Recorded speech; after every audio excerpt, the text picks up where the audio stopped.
സജ്ജനങ്ങൾക്ക് എല്ലാവർക്കും നമസ്കാരം.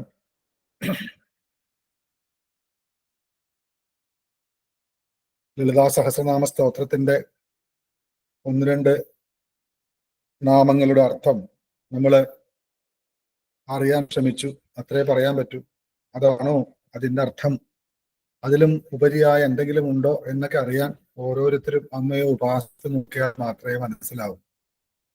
ഇതുവരെ ഉണ്ടായിട്ടുള്ള എല്ലാ ശാസ്ത്രങ്ങളുടെയും, ലളിതാ സഹസ്രനാമത്തിന്റെ മാത്രമല്ല എല്ലാ ശാസ്ത്രങ്ങളുടെയും വ്യാഖ്യാനങ്ങൾ ഉണ്ടായത് ലക്ഷ്യം ഒന്നാണെങ്കിലും പല വിധത്തിലാണ്. എങ്കിലും എത്തിച്ചേരുന്ന ഇടം ഒന്നായതുകൊണ്ട് അതിനെ സാധൂകരിക്കുന്ന എല്ലാ മാർഗങ്ങളെയും സനാതനധർമ്മം ഉൾക്കൊണ്ടു. അപ്പോഴാണ് പലരുടെയും പല വ്യാഖ്യാനത്തിനും പ്രസക്തി വരാം. ലളിതാ സഹസ്രനാമ സ്തോത്രത്തിന്റെ അനേകം വ്യാഖ്യാനങ്ങൾ ഇറങ്ങിയിട്ടുണ്ട്, പ്രഭാഷണങ്ങളുണ്ട്. അതിനിടയിൽ എന്നെ പോലെ അജ്ഞനായിട്ടുള്ള ഒരാള് എന്തൊക്കെയോ പഠിച്ചു എന്നതിന്റെ പേരില്, അല്ലെങ്കിൽ അറിയാൻ ശ്രമിച്ചു എന്നതിന്റെ പേരില് ഒരു ആചാര്യസ്ഥാനത്ത് ഇരിക്കുക എന്ന് പറയുന്നത് അത് അമ്മയുടെ ഒരു നിശ്ചയമാവാം. കാരണം ഇങ്ങനെയും അർത്ഥം പറയാം, അല്ലെങ്കിൽ ഇങ്ങനെയൊക്കെ എന്നെ ശ്രവിക്കുന്നവര് മനസ്സിലാക്കണം, അതിനുവേണ്ടി എന്നെ ഒരു ഉപകരണമാക്കി എന്ന് മാത്രമേ വിശ്വസിക്കുന്നുള്ളൂ. ഞാനിത് ആദ്യം ഇത് പറയാൻ കാരണം, ഏത് ക്ലാസ് തുടങ്ങുമ്പോഴും ഏതൊരു പഠനം ആരംഭിക്കുമ്പോഴും ഈ പഠനം എന്തിനാണ് എന്നൊരു ആലോചന പ്രത്യേകിച്ച് ഈ ഒരു കുടുംബത്തിൽ വേണം. കാരണം ജന്മം കൊണ്ട് തന്നെ ഈശ്വരനെ അറിയാൻ നമ്മൾ തന്നെ സ്വയം നിശ്ചയിച്ച് ജനിച്ചവരാണ്. അപ്പോൾ അങ്ങനെയുള്ളവർക്ക് അതിൻ്റെതായിട്ടുള്ള മാർഗങ്ങളായിരിക്കും 24 മണിക്കൂറിൽ ഏറ്റവും കൂടുതലായിട്ട് ഉണ്ടാവുക. അതെല്ലാം ഈശ്വര മാർഗത്തിലേക്ക് എത്തുമ്പോഴാണ് ബ്രഹ്മജ്ഞാനേതി ബ്രാഹ്മണ എന്നുള്ള അവസ്ഥയിലേക്ക് എത്തും. അപ്പൊ അതെത്തുന്നതിനുള്ള അനവധി കാര്യങ്ങളിൽ നമ്മുടെ ആചാരങ്ങളെല്ലാം വളരെ വളരെ കൃത്യതയോടെ നിഷ്ഠയോടെ കൊണ്ടുപോയാൽ മാത്രമേ ഇത്തരത്തിലുള്ള വ്യാഖ്യാനങ്ങളെ കൊണ്ട് നമുക്ക് ജീവിതത്തിൽ പ്രയോജനം ഉണ്ടാവും. കാരണം ഒരു വ്യാഖ്യാനം സാമാന്യ രീതിയിൽ സാമാന്യ ബുദ്ധിയുള്ളവരോട് പറഞ്ഞാൽ അത് അതിൻ്റെതായിട്ടുള്ള ലാഘവത്തോടെ പറഞ്ഞു കൊടുക്കാൻ പറ്റും. പക്ഷെ ഇതേപോലുള്ളൊരു വേദിയിൽ അറിയാൻ ആഗ്രഹിക്കുന്നവരുടെ മുമ്പിൽ അവതരിപ്പിക്കുമ്പോൾ എത്രമാത്രം പറഞ്ഞു കൊടുത്താലും മതിയാവാത്തൊരവസ്ഥയാണ് എനിക്ക്. അതിനു വേണ്ടിയിട്ട് പഠിക്കാൻ പോലും, അത് പഠിക്കലാണ് എൻ്റെ ഏറ്റവും വലിയ ഹോബി എന്ന് പറയാം. വിദ്യാദാനം എന്ന് പറയുന്നതാണ് ഏറ്റവും വലിയ ദാനം. അതുകൊണ്ട് ഞാൻ പറയുന്നതിൽ അനവധി ചിലപ്പോൾ ശാസ്ത്രവിരുദ്ധമായിട്ട് തോന്നാം, എൻ്റെതായ ബുദ്ധിയിൽ നിന്ന് വരാം. എങ്കിലും അതും ശരിയാകണ്ടേ, കാരണം എന്നെ കൊണ്ട് പറയിപ്പിക്കുന്നതും ഭഗവതിയാണ്. ഒരേപോലെയുള്ള ചിന്തകൾ എന്നെന്നും തുടർന്നു വന്നാൽ കാലത്തിന് അനുയോജ്യമാവില്ല. അപ്പൊ നിശിതമായിട്ടും വിമർശിച്ചും ചിന്തിച്ചും അങ്ങനെയും ഇങ്ങനെയും ഒക്കെ പലതരത്തിലും ഓരോ കാര്യങ്ങളെ നമ്മൾ വിശകലനം ചെയ്യുമ്പോഴേ, വിശേഷണം വർഷിക്കുമ്പോൾ മാത്രമേ അതിനൊരു സ്ഫുടത ഉണ്ടാവും. എന്തൊക്കെ ചെയ്താലും അവസാനം ചെന്നെത്തുന്നത് പരമാനന്ദം അല്ലെ ആനന്ദം, മോക്ഷം എന്ന് പറയുന്ന തലം തന്നെ ആയതുകൊണ്ട് പേടിക്കാനില്ല. അതുകൊണ്ട് ഇത് എപ്പോൾ തീരും, എങ്ങനെ തീർക്കണം, എവിടെ തുടങ്ങണം എന്നുള്ളൊരു പ്രിപ്പറേഷൻ ഒന്നും പതിവില്ല. ഏത് മന്ത്രമാണ് കഴിഞ്ഞ ദിവസം പഠിപ്പിച്ചത്, അതിനെ തുടർന്നുള്ള മന്ത്രങ്ങളെ ആ 1 മണിക്കൂർ കൊണ്ട് എനിക്കറിയാവുന്ന രീതിയിൽ പറഞ്ഞു തരാമെന്നല്ലാതെ എൻ്റെ വാക്ക് അവസാന വാക്കായിട്ട് കരുതരുത്. അത് ആദ്യം ഒരു അപേക്ഷയാണ്. ഈ പറയുന്ന കാര്യങ്ങളുടെ ന്യൂനതകൾ ഉണ്ടെങ്കിൽ അത് കണ്ടുപിടിച്ച് അത് മാറ്റുകയും അതിൻ്റെയും ഉള്ളിൽ എന്തെങ്കിലും ഉണ്ടോ എന്ന് നമ്മുടെ മറ്റ് ശാസ്ത്രങ്ങളുമായിട്ട് ബന്ധിപ്പിച്ച് നോക്കി തീരുമാനമെടുത്ത് അനുഭവം ഉണ്ടാക്കിയെടുക്കുകയാണ് വേണ്ടത്. ഏതായാലും നമുക്ക് ഒരുപാട് അങ്ങനെയുള്ള ആമുഖം നമുക്ക് കുറയ്ക്കാം. എനിക്കിത് പറയാൻ കാരണം എത്ര ക്ലാസ് എടുത്തിട്ടും അത് അതിൻ്റെതായ ഭാവം ഉൾക്കൊള്ളുന്നില്ല. ഈ ഒരു കുടുംബത്തിലെങ്കിലും അത് ഉണ്ടാവട്ടെ എന്ന് പ്രതീക്ഷിക്കാം. ശ്രീമാത എന്നുള്ള അർത്ഥം നമ്മൾ കണ്ടു, ശ്രീ മഹാരാജ്ഞി എന്നുള്ളതിൻ്റെയും അർത്ഥം കണ്ടു, സൃഷ്ടിയും സ്ഥിതിയും എന്നുള്ള സങ്കല്പമാണ് അതിന്റെ പുറകിലുള്ളത് എന്ന് കണ്ടു. അല്ലാതെ തന്നെ മന്ത്രസ്പന്ദനത്തിൻ്റെതായിട്ടുള്ള ശ്രീവിദ്യാ ഉപാസനയുടേതായിട്ടുള്ള ഗോപ്യമായിട്ടുള്ള രഹസ്യമായിട്ടുള്ള മന്ത്രസ്പന്ദനങ്ങളും അതിൽ ഒളിപ്പിച്ചു വച്ചിട്ടുണ്ട് എന്നും അതിന്റെ കൂടെ ചേർത്ത് നമ്മൾ പറഞ്ഞിരുന്നു. അപ്പൊ പ്രപഞ്ചത്തിനെ മുഴുവനും എന്ന് പറയുമ്പോൾ നമുക്ക് എല്ലാം പോസിറ്റീവായിട്ടാ തോന്നുക. ഒരിക്കലും പ്രപഞ്ചം മുഴുവനും ഒരേപോലെ ആണെങ്കിൽ ചലനം ഉണ്ടാവില്ല. രണ്ടു തരത്തിലുള്ള ചലനം ഉണ്ടെങ്കിൽ, രണ്ടു തരത്തിലുള്ള ശക്തി ഉണ്ടെങ്കിലേ ചലനം ഉണ്ടാവും. ശിവനും ശക്തി ഉണ്ടെങ്കിലേ ചലനം ഉണ്ടാവും. ശക്തി മാത്രമാണെങ്കിൽ ഇവിടെ ആ ശക്തി മാത്രമേ ഉണ്ടാവുള്ളൂ. ശക്തിക്ക് ചലിക്കുവാനുള്ള ഒരു പ്രതലം വേണം. ആ പ്രതലം മിഥ്യയാണ് എന്ന് ശങ്കര ഭഗവത്പാദരെല്ലാം പറഞ്ഞിരിക്കുന്നു. പ്രപഞ്ച സത്യം അല്ല, ബ്രഹ്മസത്യം, ജഗത്ത് മിഥ്യയാണ്, ഇല്ലാത്തതെന്നല്ല, തോന്നുന്നതാണ്. ശക്തിക്ക് ചാലകമായി ഒഴുകുവാനുള്ള ഒരു മധ്യവർത്തി വേണം. അതാണ് ശിവം എന്ന് പറഞ്ഞ ഭാവം. ആ ശിവനാണ് ഞാൻ എന്ന് പറയണമെങ്കിൽ എൻ്റെ ഉള്ളിൽ ശക്തി വേണം. അപ്പൊ ധർമ്മം വേണം, അധർമ്മം വേണം. അധർമ്മം ഉണ്ടായത് കൊണ്ടാണ് ധർമ്മത്തിന് ശക്തി. ഞാനിത് പറയുമ്പോൾ കൺഫ്യൂഷൻ വരും. കാരണം നമ്മുടെ പൂജകളിലൊക്കെ, പ്രത്യേകിച്ച് അധികം പേരും പൂജയൊക്കെ കഴിക്കുന്നവരായതുകൊണ്ട് അതിന്റെ സപരിവാരം പൂജയിലെല്ലാം പീഠപൂജ, ദേവി എവിടെയാണ് ഇരിക്കുന്നത് എന്ന് ചോദിച്ചാൽ നമ്മുടെയൊക്കെ ചിന്തയിൽ ഇതിൽ ശ്രീമത് സിംഹാസനേശ്വരി അല്ലെ, അല്ലെങ്കിൽ പഞ്ചപ്രേതാസനാസീന എന്നൊക്കെ വരുന്നുണ്ട് മന്ത്രം. അപ്പൊ ദേവി സിംഹാസനത്തിലാണ് ഇരിക്കുന്നതെന്ന് പറയുന്നതിന്റെ പ്രായോഗിക ചിന്തയിലൂടെ ഉരുത്തിരിഞ്ഞ നമ്മുടെ പ്രത്യേകിച്ച് കേരള തന്ത്രശാസ്ത്രത്തിൽ ദുർഗയെയോ ഭദ്രകാളിയെയോ അല്ലെങ്കിൽ വിഷ്ണു, ഏതൊരു ദേവതയാണെങ്കിലും അതിന് പ്രാധാന്യം കൊടുത്തുകൊണ്ടുള്ള ഒരു ഉപചാരത്തോട് കൂടിയിട്ടുള്ള പൂജ ചെയ്യുമ്പോൾ അതിലേറ്റവും സാധാരണ വേണ്ടത് എന്ന് പറയുന്നത് പരിവാര സമേതമായിട്ടുള്ള പൂജയാണ്. അതിലാണ് ഇത് എന്തൊക്കെ പരിവാരങ്ങളാണ് ദേവന്റെ കൂടെ ഉള്ളത് എന്ന് മനസ്സിലാവും. അപ്പൊ അതില് പീഠപൂജയില് സപരിവാരത്തിലാവുമ്പോ ആരും ശ്രദ്ധിക്കാറൊന്നുമില്ല. നമ്മൾ പഠിച്ചു, മന്ത്രം പഠിച്ചു, തെറ്റാതെ നമ്മൾ ചൊല്ലുന്നു എന്നുള്ളൂ. ചിലരൊക്കെ ചിന്തിച്ചിട്ടുണ്ടാവും ധർമായ നമ, ജ്ഞാനായ നമ, വൈരാഗ്യായ നമ, ഐശ്വര്യായ നമ എന്നുണ്ട്. അതില് ധർമ്മജ്ഞാന വൈരാഗ്യ ഐശ്വര്യങ്ങളാണ് 4 കാലുകള്. നല്ലതല്ലേ? ധർമ്മം നല്ലതാണ്. ജ്ഞാനം, വൈരാഗ്യം, ഐശ്വര്യം, ഇതിനൊക്കെയാണല്ലോ പൂജ കഴിക്കുന്നത്. പക്ഷെ കിട്ടില്ല. കാരണം 4 കാലല്ല, ഒരു 4 എണ്ണം കൂടെ ഉണ്ട്. അധർമായ നമ, അജ്ഞാനായ നമ, അവൈരാഗ്യായ നമ, അനൈശ്വര്യായ നമ. അധർമ്മവും അജ്ഞാനവും അവൈരാഗ്യവും അനൈശ്വര്യവും എന്നുള്ള 4 കാലുകളും കൂടെ ഉണ്ട്. പിന്നെ സത്വം, രജസ്, തമസ് ഉണ്ട്, മായയുണ്ട്, വിദ്യയുണ്ട്, അനന്തമായ ഭാവമുണ്ട്. അതിന്റെ മുകളിലാണ് ഈ സമഷ്ടി, പ്രപഞ്ച സമഷ്ടിയെ സങ്കല്പിക്കുന്നത്. ആ പ്രപഞ്ച സമഷ്ടിയുടെ മുകളിലാണ് ഒരു ദേവനെ ആരാധിക്കാൻ കേരളത്തിലെ ആചാര്യന്മാർക്ക് സാധിക്കും. അപ്പൊ ഈ പ്രപഞ്ച സൃഷ്ടി അല്ലെങ്കിൽ പ്രപഞ്ചമായിട്ട് നിൽക്കുന്ന സമഷ്ടി ഭാവം, ആ ഭാവത്തെ താങ്ങി നിർത്തുന്നത് ആധാരശക്തിയും മൂലപ്രകൃതിയും ആദികൂർമ്മവും അനന്തനും പൃഥ്വിയും ഒക്കെ ആണെങ്കിൽ ആ പൃഥ്വിയുടെ മുകളിൽ ധർമ്മജ്ഞാന വൈരാഗ്യ ഐശ്വര്യങ്ങളും അധർമ്മ അജ്ഞാന അവൈരാഗ്യ അനൈശ്വര്യങ്ങളും സത്വരജസ്തമോ ഗുണങ്ങളും മായയും വിദ്യയും ഇത്രയും നിറഞ്ഞിട്ടാണ്. ശരിക്കും ശ്രീമത്തായിരിക്കുന്ന സിംഹം എന്ന് വെച്ചാൽ നമ്മളിവിടെ ഏറ്റവും ഐശ്വര്യം എന്ന് പറയുമ്പോൾ ഐശ്വര്യം എന്നുള്ളത് പറയണമെങ്കിൽ തന്നെ ഐശ്വര്യം മാത്രമേ ഉള്ളൂ എങ്കിൽ ഐശ്വര്യം എന്ന് പറയാൻ പറ്റില്ല. അനൈശ്വര്യം ഉള്ളത് കൊണ്ടാണ് ഐശ്വര്യം എന്ന് പറയാൻ സാധിക്കുക. അതിവിടെ ശ്രീമത്തായിരിക്കുന്ന സിംഹം ആസനമായിട്ടുള്ളവൾ എന്ന് പറയുമ്പോൾ നമ്മൾ സാധാരണ അർത്ഥം മനസ്സിലായെങ്കിലും ആ ശ്രീമത്ത് എന്ന് പറയുന്നതിൽ ആ ശ്രീക്ക് വിഷം എന്നും കൂടെ അർത്ഥമുണ്ട്. ഏറ്റവും നെഗറ്റീവായതും ഏറ്റവും ഐശ്വര്യമായതുമായിട്ടുള്ള രണ്ടും കൂടെ ചേർന്നതാണ്. രാവും പകലും ഉണ്ടെങ്കിലേ ദിനം ഉണ്ടാവും, അല്ലെ? എല്ലാത്തിനും ഒരു പ്രത്യേക തരത്തിലുള്ള വിപരീത ഭാവവും കൂടെ വേണം. ഒരു ദിശയിലേക്ക് പോകുമ്പോൾ മറുദിശയിലേക്കും ചലനമുണ്ട്. അപ്പൊ ഇത് മനസ്സിലാക്കിയിട്ട് വേണം ഇതിനകത്ത് ഓരോ മന്ത്രങ്ങളും നമ്മൾ ശ്രവിക്കാനും അതിനെ ചിന്തിക്കാനും പഠിക്കാനും ഒക്കെ. കാരണം സമഗ്രമായിട്ടുള്ള പ്രപഞ്ചത്തിന്റെ ചാക്രികമായിട്ടുള്ള ചലനം എങ്ങനെയാണ് എന്ന് പറയുന്ന 1000 നാമങ്ങളാണ് ലളിതാ സഹസ്രനാമം. അതിനെ ഒരു ഭാവത്തിൽ, ഒരു രൂപത്തിൽ എങ്ങനെ ആരാധിക്കാൻ സാധിക്കും എന്ന് ചോദിച്ചാൽ അതെങ്ങനെയാണ് എന്ന് മനസ്സിലാക്കാൻ ലളിതാ സഹസ്രനാമ സ്തോത്രത്തിന്റെ 1ാമത്തെ മന്ത്രം തൊട്ട് ഇങ്ങനെ അതിന്റെ പുറകെ പോയാൽ മതി. ഈ പ്രപഞ്ചത്തിൽ ഋഷീശ്വരന്മാരായിട്ട് ഉണ്ടാക്കിയെടുത്തിട്ടുള്ള വേദം, വേദാന്തം, ഉപനിഷത്ത്, അതുപോലെ തന്നെ ഇതിഹാസങ്ങള്, പുരാണങ്ങൾ തുടങ്ങിയിട്ടുള്ള എല്ലാത്തിലും പറഞ്ഞു വച്ച താത്വിക അവലോകനം ഇതിലെ ഓരോ മന്ത്രത്തിലും കാണാം. അത്രയ്ക്കും എന്താ പറയണ്ടേ, വിശകലനം ചെയ്യേണ്ടതാണ്, ഗഹനമാണ്. അതുകൊണ്ട് എത്ര പറഞ്ഞാലും, എത്ര നാളുകൾ പറഞ്ഞാലും, എത്ര മാറ്റി വ്യാഖ്യാനങ്ങൾ വന്നാലും അതൊന്നും കൂടുതലാവില്ല.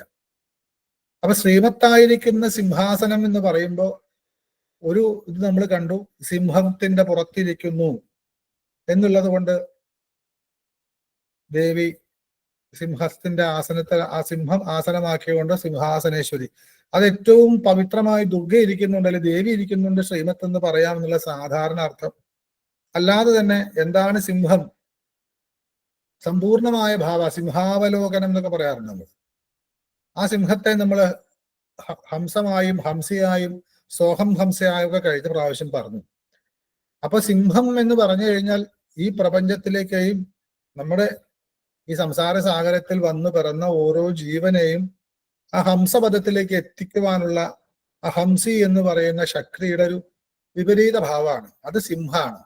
അവിടെയാണ് ദുഷ്ടേന ഗന്ധും ശക്തി, അതായത് ബുദ്ധിമുട്ടായിട്ട് ദുർഘടമായിട്ടിരിക്കുന്നതിനെ നശിപ്പിക്കുന്ന ദുർഗാഭാവത്തിൽ നമ്മുടെ ഉള്ളിൽ ഉറങ്ങുന്ന ശക്തി സിംഹത്തിന്റെ പുറത്തേറി മഹിഷാസുരനെയും സുംബനിസുംബന്മാരെയും ചണ്ടമുണ്ടന്മാരെയും എന്ന് പറയുന്നത് പോലെ ഭണ്ഡാസുരനെയും വിഷങ്കനെയും വിശുക്കരനെയൊക്കെ എന്ന് പറയുന്ന ഇതൊക്കെ ഒരുപാട് അർത്ഥങ്ങളാണ്. അത് പറഞ്ഞു വരുമ്പോൾ മനസ്സിലാവും. ഇതിനെല്ലാം തരണം ചെയ്തൊരു സാധകൻ മുന്നോട്ട് പോയി ഹംസപദത്തിൽ വീണ്ടും പരമഹംസപദത്തിൽ എത്തേണ്ടതായിട്ടുള്ള മാർഗത്തിന്റെ സ്ഥൂലവും സൂക്ഷ്മവും കാരണവുമായിട്ടുള്ള 3 ശരീരങ്ങളുടെ, അല്ലെങ്കിൽ physical body, mental body, spiritual body എന്നൊക്കെ നമ്മൾ പറയുന്ന ആ തലങ്ങളിലേക്ക് എത്തി നോക്കാൻ കൂടി പര്യാപ്തമാണ്. അതിനുള്ളതാണ് ലളിതാ സഹസ്രനാമം. മനസ്സിലാകുമ്പോൾ വെറുതെ ഒരു ഭക്തിയുടെ പേരിൽ, ഉപാസനയുടെ പേരിൽ ലളിതാ സഹസ്രനാമം അർച്ചന ചെയ്യുകയും ഭഗവത് സേവ കഴിച്ചു ലളിതാ സഹസ്രം അർച്ചന ചെയ്തു, ഭഗവതി പ്രസാദിക്കും എന്ന് പറയുന്നത് സാധാരണ തലത്തിൽ 100% അനുഭവങ്ങളുണ്ട്, ശരിയാണ്. അതല്ല ഒരു സാധകൻ മനസ്സിലാക്കേണ്ടത്. അവനവന്റെ ഉള്ളില് ഏറ്റവും വലിയ പൂജ മാനസപൂജയാണ് എന്ന് ശാസ്ത്രങ്ങളുണ്ട്. ഏറ്റവും വലിയ യാഗം അശ്വമേധ യാഗമാണ്. അത് മനസ്സുകൊണ്ടാണ് ചെയ്യേണ്ടത്. മനസ്സുകൊണ്ട് ചെയ്തതിൽ ആ അശ്വം ആരാണ് പ്രപഞ്ചത്തിൽ, അതിനെ പ്രകൃതിയുമായിട്ട് ബന്ധപ്പെട്ട എല്ലാ ശക്തികളെയും പറയുന്നതുകൊണ്ട് ശ്രീമത്തായിരിക്കുന്നെന്ന് പറഞ്ഞു കഴിഞ്ഞാൽ അതിന്റെ മുകളിൽ ഒന്നില്ല എന്ന് വിചാരിക്കാം. അതൊരു സിംഹഭാവം എന്ന് പറഞ്ഞാൽ അത് മൃഗരാജൻ എന്ന രീതിയിൽ പുറകോട്ട് നോക്കിക്കൊണ്ട് മുന്നോട്ട് നടക്കുന്ന ഒരു ഭാവം എന്നൊക്കെ നമ്മൾ കണ്ടു. അതിനെ സിംഹമായിട്ടും ഹംസമായിട്ടും പരമഹംസമായിട്ടും ഹംസിയായിട്ട് കണ്ട ആ അങ്ങനെയുള്ള സിംഹാസനത്തിന്റെ ഈശ്വരിയാവുമ്പോൾ എങ്ങനെ അതിന് രൂപം ഉണ്ടാവും? ഈ പറയുന്ന സിന്ദൂരാരണ വിഗ്രഹം എന്ന് പറയുന്ന രീതിയിലുള്ള ഒരു രൂപം അതിന് നമുക്ക് കൽപ്പിക്കാൻ പറ്റും. കാരണം പ്രപഞ്ച ശക്തി എങ്ങനെ നമുക്ക് വരുന്നു? അതിനൊക്കെയാണ് തന്ത്രസമുച്ചയത്തിലെ ആദ്യത്തെ ശ്ലോകത്തിൽ ശ്രീമത് ഷഡ്ഗുണ സംഭൃതം വപുരധിഷ്ഠായ എന്ന് കൃത്യമായിട്ട് പറഞ്ഞിട്ടുണ്ട്. ഷഡ്ഗുണങ്ങൾ, അതിനെക്കുറിച്ച് കൂടുതൽ പറയുന്നില്ല ഞാൻ. ഷഡ്ഗുണങ്ങൾ സ്വീകരിച്ചിട്ട് പൂർണ്ണാനന്ദ രസാനുഭൂരപി, എപ്പോഴും പൂർണ്ണ ആനന്ദത്തിലാണെങ്കിൽ പോലും യജ്വന പൂജ കഴിക്കുന്നവർക്ക് സന്തോഷമാവാൻ, സമാധാനം കിട്ടാനായിട്ട് ഞാൻ ഷഡ്ഗുണങ്ങളെ സ്വീകരിച്ചുകൊണ്ട് ആ ഗുണങ്ങളൊക്കെ ഉള്ളവളാണെന്ന് വിചാരിച്ചുകൊണ്ട് വിഗ്രഹത്തിൽ സ്ഥിതി ചെയ്യുന്നു. അത് ശ്രദ്ധ കൊണ്ടും ഭക്തി കൊണ്ടും പവിത്രീകരിക്കപ്പെട്ട അവനവന്റെ ജീവിതത്തിന് ആധാരമായ പ്രത്യുക്തേജോ വായുര ആകാശങ്ങളുടെ പ്രതീകാത്മകമായ ജലഗന്ധ പുഷ്പധൂപാദികളെ കൊണ്ട് എന്നെ പൂജിക്കുന്ന യജ്വാക്കൾക്ക് ഈ പ്രപഞ്ച ശക്തിയെ പൂജിക്കുവാൻ വേണ്ടിയിട്ട് ഞാൻ എപ്പോഴും ആനന്ദവാനായിട്ടാണെങ്കിലും ഈ പൂജ കൊണ്ട് ആനന്ദിക്കുന്നു എന്ന ഭാവത്തിൽ വിഗ്രഹത്തിൽ ഷഡ്ഗുണങ്ങളെയും ചേർത്തുകൊണ്ട് ഞാൻ അങ്ങനെയുള്ള ദേവനെ നിത്യം സമാരാധനയാം, എനിക്ക് ആരാധിക്കാൻ സാധിക്കട്ടെ എന്ന് പറയുന്ന തത്വമാണ് ശരിയായ ഉപാസന തത്വം. ഈ പ്രപഞ്ചത്തിലെ ഏതിലും ഈ ശ്രീമത് സിംഹാസനേശ്വരിയെ കാണാൻ സാധിക്കണം. അപ്പൊ അത് ശ്രീമത് സിംഹാസനേശ്വരി, അപ്പൊ ശ്രീമാതാ ശ്രീ മഹാരാജ്ഞി ശ്രീമത് സിംഹാസനേശ്വരി, ശ്രീമാതാവാണ്, ശ്രീ മഹാരാജ്ഞിയാണ്, ശ്രീമത് സിംഹാസനേശ്വരിയാണെന്ന് പറയുന്നതോട് കൂടിയിട്ട് ഇവിടുത്തെ സൃഷ്ടിയും സ്ഥിതിയും പരിപാലനവും സംഹാരവും ഒക്കെ ചെയ്യുന്നത് അമ്മയുടെ ശക്തിയാണ്. അതറിയാം, എനർജി മാത്രമേ ഉള്ളൂ എന്നാണ് ആധുനിക സയൻസും പറയുന്നത്. അതുകൊണ്ടാണ് വിദ്യുദ്ധാമ സമപ്രഭാം എന്നൊക്കെ ദുർഗയ്ക്ക് ധ്യാനം. ഇടിമിന്നലിന്റെ ശോഭയാണ്. ഇടിമിന്നൽ കൊണ്ടൊരു കയറുണ്ടാക്കിയാൽ എങ്ങനെ ഉണ്ടാവും? ഇടിമിന്നൽ എന്ന വിദ്യുദ്ധാമം, ഇടിമിന്നലാകുന്ന കയറ്, അതിന്റെ പ്രകാശത്തിന് തുല്യമാണെന്ന് പറയുമ്പോൾ അത് കാണാൻ പോലും ശരിക്കും പറ്റില്ല, തൊട്ടാൽ വിവരം അറിയും. ഇങ്ങനെ അനുഭവിക്കാനേ പറ്റൂ, ഭയത്തോടും ബഹുമാനത്തോടു കൂടി. അതാണ് മഹിഷാസുര മർദ്ദിനിയായിട്ടുള്ള ദുർഗ. ഇത് പ്രകൃതിയിൽ കാണുന്നതാണ്. അതാണ് ഇടിമിന്നലിന്റെ ശോഭ എന്നല്ല, അത്രയും നമുക്ക് എത്രമാത്രം അളക്കാൻ പറ്റും അത്രയും ഋഷീശ്വരന്മാർ പറഞ്ഞു തന്നെ. അതുപോലെ ഈ അമ്മ ഇങ്ങനെ പറഞ്ഞിട്ട് ഉടനെ പറയാണ് ചിദഗ്നികുണ്ഡ സംഭൂത. ഒരു ബന്ധമില്ലാന്ന് തോന്നും അതിനെ ശരിക്കും ശ്രദ്ധിച്ചാല്. നമുക്കിപ്പോ സാധാരണ ലക്ഷാർച്ചനയോ ലളിതാ സഹസ്രനാമം അല്ലെ അർച്ചന ഒരു ഭഗവതി സേവയിൽ ചെയ്യുകയാണെങ്കിൽ നമ്മൾ ചൊല്ലി ശ്രീമാതാ ശ്രീ മഹാരാജ്ഞി ശ്രീമത് സിംഹാസനേശ്വരി ചിദഗ്നികുണ്ഡ സംഭൂത ഇതിങ്ങനെ ചൊല്ലുന്നുണ്ട്, മതി. കാരണം അതിന്റെ അക്ഷരങ്ങള് ശുദ്ധമായാൽ അതിന്റെ പവർ ഉണ്ടാവും. പക്ഷെ അർത്ഥത്തിലേക്കാണ് നമ്മുടെ ചിന്ത. ഇത് ആരെയാണ് അർച്ചിക്കുന്നത്? പ്രപഞ്ചത്തെ മുഴുവനും സൃഷ്ടിച്ച അമ്മയ്ക്കാണ്. പ്രപഞ്ചത്തെ ആ സൃഷ്ടിച്ച എല്ലാത്തിനെയും പരിപാലിക്കുന്ന അമ്മയ്ക്കാണ്. ആ പരിപാലനത്തില് വീണ്ടും അതിനെ സംഹരിക്കേണ്ട ഉത്തരവാദിത്വം അതും ആ അമ്മയ്ക്കാണ്. ആ അമ്മയുടെ ശാസ്ത്രാണ്, നാമങ്ങളെയാണ് നമ്മൾ വിശദീകരിക്കാൻ പോകുന്നത്. അതില് 33 കോടി ദേവന്മാരും പെടും. കാരണം അവരുടെ ഉള്ളിലൊക്കെ ഈ ശക്തിയാണുള്ളത്. കാരണം ഇപ്പം നാരായണൻ എന്ന് പറയുന്നതിനേക്കാൾ ലക്ഷ്മി നാരായണൻ അല്ലെ, ഉമാ മഹേശ്വരൻ, എല്ലാം ശക്തിക്കാണ് പ്രാധാന്യം. മഹേശ്വര ഉമ എന്ന് പറയാറില്ല. അപ്പൊ ഉമയുടെ പ്രതിഷ്ഠയാണെങ്കിൽ ഉമ എന്ന് പറയും, ലക്ഷ്മിയുടെ പ്രതിഷ്ഠയാണ് മഹാലക്ഷ്മി, നാരായണ ലക്ഷ്മി എന്ന് പറയാറില്ല. അപ്പോ ശിവനാണെങ്കിലും നാരായണനാണെങ്കിലും ഒക്കെ ശക്തി ചേർന്നാൽ മാത്രമേ ആ ഭാവം ഉണ്ടാവുള്ളൂ. ആ ശക്തിയെ കുറിച്ചിട്ടാ. അതുകൊണ്ട് ഈ ശ്രീമാതാ ശ്രീ മഹാരാജ്ഞി ശ്രീമത് സിംഹാസനേശ്വരി എന്നൊരു സാധാരണ വ്യക്തി ആദ്യമായിട്ട് കേൾക്കുകയാണെങ്കിൽ ഇത് എവിടുന്നാ ഉണ്ടായത് എന്ന് ചോദിക്കണം. ഇവരുടെ അഡ്രസ് എന്താ, ഇവരുടെ അച്ഛനാരാ, ഇവരുടെ അമ്മ ആരാ എന്നൊക്കെ ഒരു ചോദ്യം. ഒരു പുതിയ ഒരാളെ കാണാണ്, എന്റെ പേര് എന്നതാണ്, ഏത് ഇല്ലത്തെ അല്ലെങ്കിൽ ഏത് അമ്മാത്തെയാണ്, അല്ലെ ഏത് വീട്ടിലെയാണ്, ആരുടെ മരുമകനാണ് മരുമകളാണ്, നമുക്കറിയാവുന്ന രീതിയിലൊക്കെ ഒന്ന് അയാളെ ചിന്തിക്കാൻ ശ്രമിക്കുമ്പോൾ ഈ ശ്രീമാതാവിനും ശ്രീമഹാരാജ്ഞിയും ശ്രീമത് സിംഹാസനേശ്വരി ആയിട്ടുള്ള അമ്മയുടെ ഉദ്ഭവം എന്താണ്, അമ്മ എവിടെയാണ് ജനിച്ചത് എന്നൊക്കെ ചോദിച്ചാൽ മാത്രമേ അടുത്ത മന്ത്രത്തിൽ ഉത്തരം കിട്ടൂ. അത്രയും റിസർച്ച് മോഡലിലാണ് വശിന്യാദി വാഗ്ദേവതകൾ ഈ ലളിതാ സഹസ്രനാമ സ്തോത്രം നിർമ്മിച്ചിട്ടുള്ളത് എന്ന് ഓർക്കുമ്പോൾ അവരുടെയൊക്കെ ആ കൃപാതിരേകം, കരുണ, വാത്സല്യം ചിന്തിക്കാൻ തന്നെ വയ്യ. നമ്മളൊക്കെയാണ് ഒരു കവിത എഴുതിയാൽ അതിനപ്പോഴേ തന്നെ നമ്മൾ സാമ്പത്തികം ഉണ്ടാക്കാൻ നോക്കും. അപ്പോഴാണ് വശിന്യാദി വാഗ്ദേവതമാര് പറയുന്നു, ശ്രീമാതാവായിട്ടുള്ള ശ്രീമത് സിംഹാസനേശ്വരി ആയിട്ടുള്ള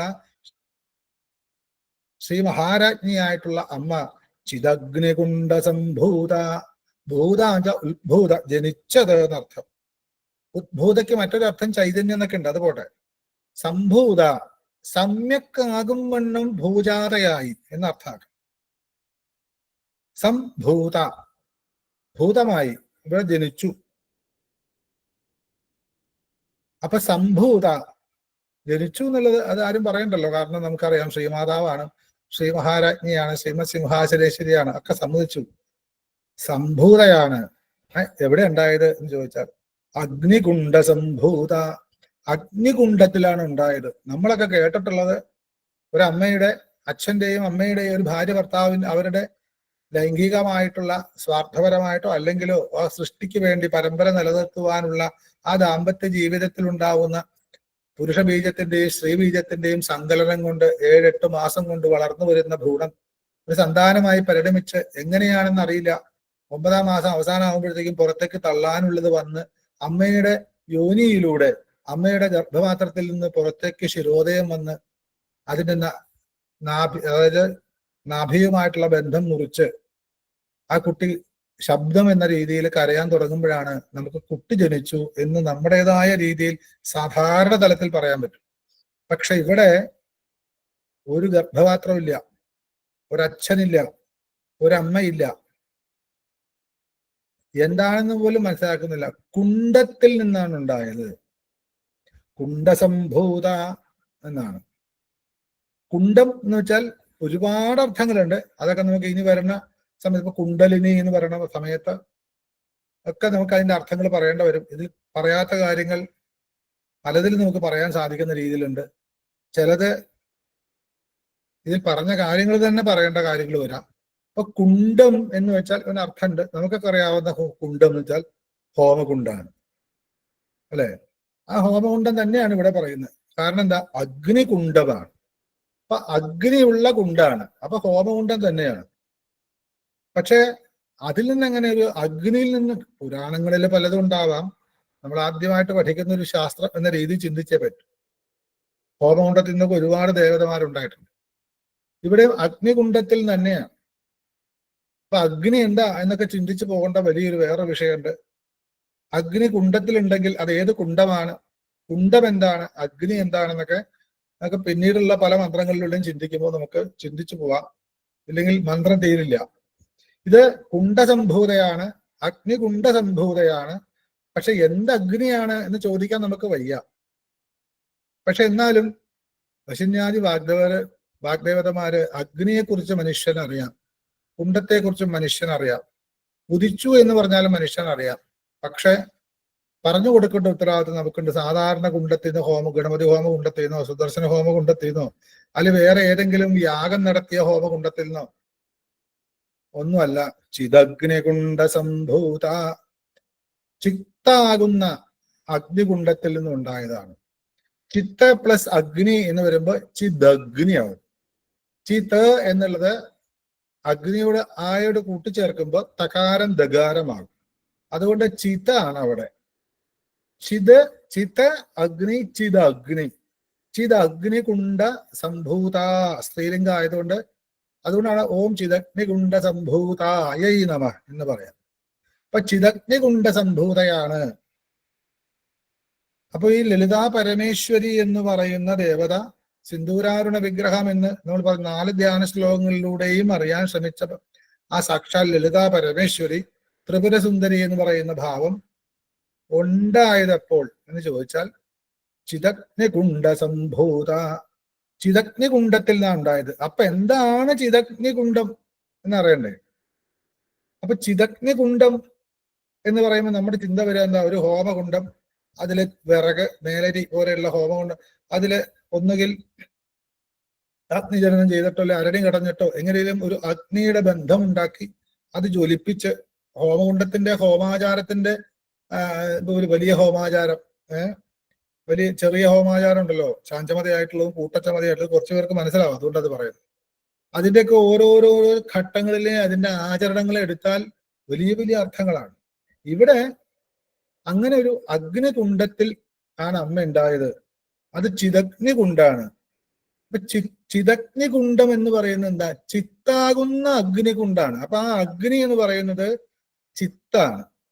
നമുക്ക് ചിത്തൊന്നും അറിയില്ല. ചിത്തം നമ്മൾക്ക് ഇപ്പൊ അറിയാവുന്ന രീതിയിൽ ചിത്തം, മനസ്സ്, നമ്മുടെ ചിത്തം, എന്നിട്ട് ഇവിടെ ഹൃദയം എന്നൊക്കെ നമ്മൾ പറയും. അതൊരു അഗ്നിയാണോ എന്ന് ചോദിച്ചാൽ അഗ്നിയാണെന്ന് നമ്മൾ സമ്മതിക്കില്ല. നമ്മുടെ മനസ്സിനെ കുറിച്ച് നമുക്ക് അഗ്നിയാണെന്ന് പറയാൻ പറ്റും. അഗ്നിയാണ്, പക്ഷെ നമുക്ക് സമ്മതിക്കാൻ പറ്റില്ല. അപ്പൊ ഇവിടെ അഗ്നി ജ്വലിച്ചിട്ടുണ്ട്. അതിന്റെ ഇന്ധനം എന്താണ്? ഒരു ഇന്ധനം വേണ്ടല്ലോ, പ്ലാവിന്റെ വിറകോ തൊണ്ട് ചകിരിയോ ചമതകളോ നെയ്യോ എന്തെങ്കിലുമൊക്കെ ഉണ്ടെങ്കിൽ അത് കത്തുള്ളൂ. പക്ഷെ എന്താണ് എന്ന് ഒരു ചെറിയ പ്രമാണമുണ്ട്. അതായത് അന്തർനിരന്തര നിരന്ധന മേധമാന മോഹന്ധകാര പരിപന്ധിനി സംവിദഗ്ധ എന്ന് പറഞ്ഞിട്ട് അതൊരു പ്രമാണത്തിലുള്ളതല്ല, ഒരു ആപ്തവാക്യം പോലെ എടുക്കേണ്ടതാണ്. അന്തർനിരന്തര നിരിന്ധന മേധമാന മോഹന്ധകാര പരിപന്ധിനി സംവിദഗ്ധ എന്നാണ്. അത് കാണാതെ പഠിക്കാൻ വേണ്ടിയിട്ട് പറഞ്ഞതല്ല, ഞാനും ഇത് കാണാതെ പഠിച്ചിട്ടില്ല. അതിന്റെ അർത്ഥം നമ്മളൊരു പ്രഭാഷണം നടത്തുമ്പോൾ പറയാൻ പറ്റുന്ന ഒരു സങ്കല്പമാണ് ഇതില്. അത് ഇന്ധനമൊന്നുമില്ല എന്നാണ്. ഇന്ധനമൊന്നുമില്ലാതെ, ഇന്ധനമില്ലെങ്കിൽ എന്താ? ഇപ്പൊ നമ്മളൊരു ഹോമം തുടങ്ങിക്കഴിഞ്ഞാൽ ഇന്ധനം, വിറക് തീർന്നാൽ, തൊണ്ട ശരീരമൊക്കെ തീർന്നാൽ ഇങ്ങനെ കത്തി കത്തി അഗ്നിയിലെ കുണ്ടാഗ്നി ഇല്ലാതെയാവും. അങ്ങനെ അഗ്നിനാശം വന്നാൽ പ്രത്യേകിച്ച് പ്രായശ്ചിത്താണ് അത് അന്തർസംശയത്തിൽ പറയുന്നത്. അപ്പൊ അത് ഇന്ധനം വേണം. ഇന്ധനമില്ലാതെ, കത്തുവാൻ ഒരു പ്രതലമില്ലാതെ ഒന്നും കത്തില്ല. അഗ്നി എല്ലായിടത്തും ഉണ്ട്, നമ്മുടെ ശരീരത്തിലൊക്കെ ഉണ്ട്. അത് കത്തേണ്ട സ്ഥലത്തെ കത്താൻ പാടുള്ളൂ. കത്തണം എന്നുണ്ടെങ്കിൽ അത് കത്തുവാൻ പാകത്തിനുള്ള ഒരു ഇന്ധനം വേണം.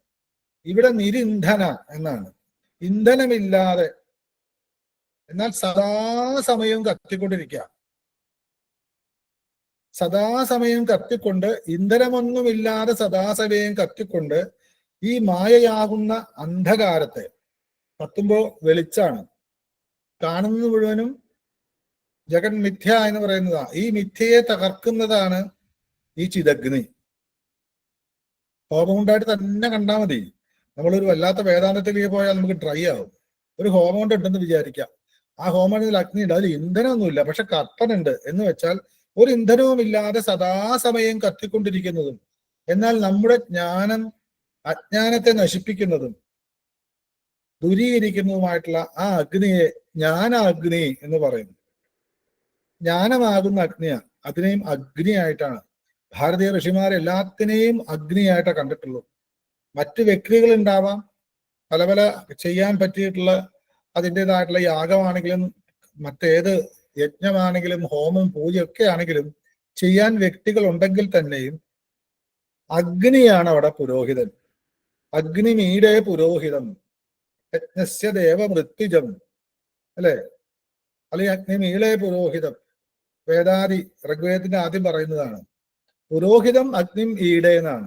അപ്പൊ അഗ്നി അത് കേശി അഗ്നിം കേശി വിഷം കേശി വിഭർത്തി രോദസി, അതിന്റെയൊക്കെ അർത്ഥം ഭദ്രകാളിയിൽ ഇഷ്ടസൂക്തം എന്നാ പറയാം. ആ അഗ്നി ഏതാണെന്ന് ആലോചിക്കണം. അഗ്നിസൂക്തം പ്രത്യേകം വേറെ ഉണ്ട്. അപ്പൊ ഞാൻ പറയുന്നത് അഗ്നി, ഊഷ്മാവ്, ഹീറ്റ്, അത് 0 ഡിഗ്രി ആയാലും 100 ഡിഗ്രി ആയാലും ചൂട് തന്നെയാണ്. അതിനെ അങ്ങോട്ടും ഇങ്ങോട്ടും മാറ്റുമ്പോൾ മാത്രമാണ് അതിന്റെ അനുഭവ വ്യത്യാസമുള്ളൂ. അപ്പൊ അതുകൊണ്ട് ഇവിടെ അഗ്നി ഉണ്ട്, അത് ചിത്തിൽ ജ്വലിക്കുന്നതാണ്. ചിത്താകുന്ന അഗ്നി കൊണ്ടാണ് അതിന്നുണ്ടായെന്ന് പറഞ്ഞാൽ മനസ്സിലാക്കേണ്ട ഒരു താത്വിക വശം, ജ്ഞാനമാകുന്ന അഗ്നിയിലാണ് ലളിതാ പരമേശ്വരി സംഭൂതയാകും. സമ്പൂർണ്ണ ജ്ഞാനം, പ്രജ്ഞാനം ബ്രഹ്മ എന്നങ്ങ് ഉറപ്പിച്ചു കഴിഞ്ഞാൽ, അനുഭവം കൊണ്ട് ഉറപ്പിച്ചാൽ, അവിടെ ആ ഹോമകുണ്ടത്തിൽ നിന്നും ഉണ്ടാവുന്ന സംഭൂതമാകുന്നത് ലളിതാ പരമേശ്വരിയാവും. അതുകൊണ്ടാണ് ശ്രീവിദ്യയെ കുറിച്ച് അസ്മാൽ പരതരം നാസ്തി, ഇതിൽ കവിഞ്ഞ് വലിയൊരു മന്ത്രം ഇല്ല എന്ന് പറയാൻ കാരണം. ആ ദേവിയെ കുറിച്ചിട്ടാ. ഈ പ്രപഞ്ചം മുഴുവൻ നിറഞ്ഞു നിൽക്കുന്ന അമ്മയെ കുറിച്ചിട്ട്, ഈ പ്രപഞ്ചത്തെ മുഴുവനും പരിപാലിക്കുന്ന അമ്മയെ കുറിച്ചിട്ട്, ഈ പ്രപഞ്ചത്തെ മുഴുവനും സംഹരിക്കുന്ന അമ്മയെ കുറിച്ചിട്ട്. സിംഹാസനേശ്വരിയായിട്ടുള്ള അമ്മ സിംഹാസനേശ്വരി ആണെന്നുള്ള ഉറപ്പിച്ചിരിക്കുമ്പോൾ ആ അമ്മ ഉണ്ടായത് ഈ സിംഹാസനത്തോടെ തന്നെ ചിത്താകുന്ന അഗ്നികുണ്ഡത്തിൽ സംഭൂതമായത്. അപ്പൊ ചിത്ത് എന്ന് വെച്ച് കഴിഞ്ഞാൽ ജ്ഞാനാഗ്നി എന്ന് ഞാൻ പറഞ്ഞു, അറിയുക എന്നൊരർത്ഥമുണ്ട്, ചൈതന്യം എന്നൊരർത്ഥമുണ്ട്, ബ്രഹ്മജ്ഞാനം, അടിസ്ഥാനം എന്നൊക്കെ ഓരോരോ എന്തൊക്കെ പറഞ്ഞാലും ഇതിൽ ജ്ഞാനമാണ് പ്രധാനം.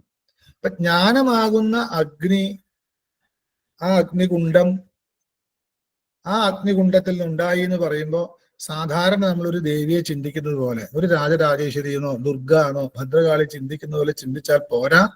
ലളിതാ പരമേശ്വരിയെ ലോകാൻ അതീത്യലലതേ, ഈ ലോകം മുഴുവനും അതിക്രമിച്ച് ലീലയാടിക്കൊണ്ടിരിക്കുന്നവൾ എന്നാണ് ലളിത എന്ന് വെച്ചാർത്ഥം.